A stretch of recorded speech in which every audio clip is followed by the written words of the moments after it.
attacked Vaishali, and it took around 16 long years to have success over it, and then he annexed Vaishali into his empire.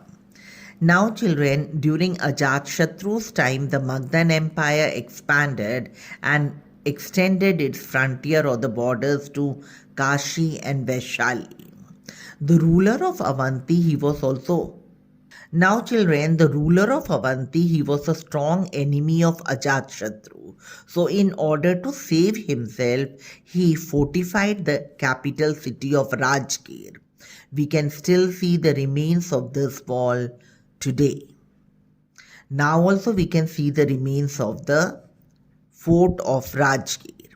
Now, the next heading is the Nandas. Underline the date 461 BCE, Ajatshatru died. Now, after his death, his successors, they were very weak. And that was the reason the last king or the ruler of Magad dynasty, he was killed by Mahapadmananda. Now, children, Mahapadmananda became the ruler now, and he started a new dynasty which was known as the Nanda dynasty. Okay, so now underline the date again 360 BCE. We will write Mahapadmananda took over Magad. Now, children, Dhananand, he was the last ruler of the Nanda dynasty and who was a very cruel and extremely unpopular ruler. That was the reason that he was defeated by Chandragupta Maurya, who started a new empire which was known as the Mauryan Empire. Now, the next heading is Alexander's invasion. Now, Alexander, he was one of the most powerful and ambitious rulers in the history of the world. Underline the date again. Now, it is 336 BCE. We will write Alexander became the ruler of Macedonia. Okay.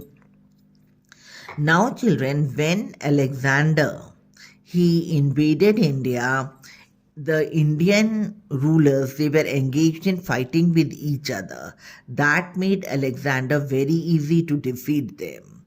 Now, he wanted to become the emperor of the whole world, or we can say Alexander wanted to become the emperor of the whole world, and that is the reason he had the victory over Syria, Egypt, Asia Minor, and Persia.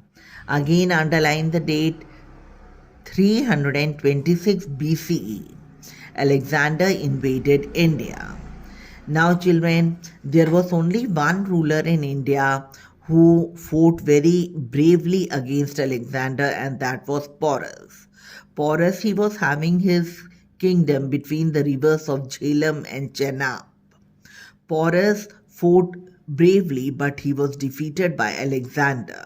But Alexander, he was very impressed by the bravery of Porus, and that is the reason, in spite of being defeated also, he set Porus free and he also returned his kingdom.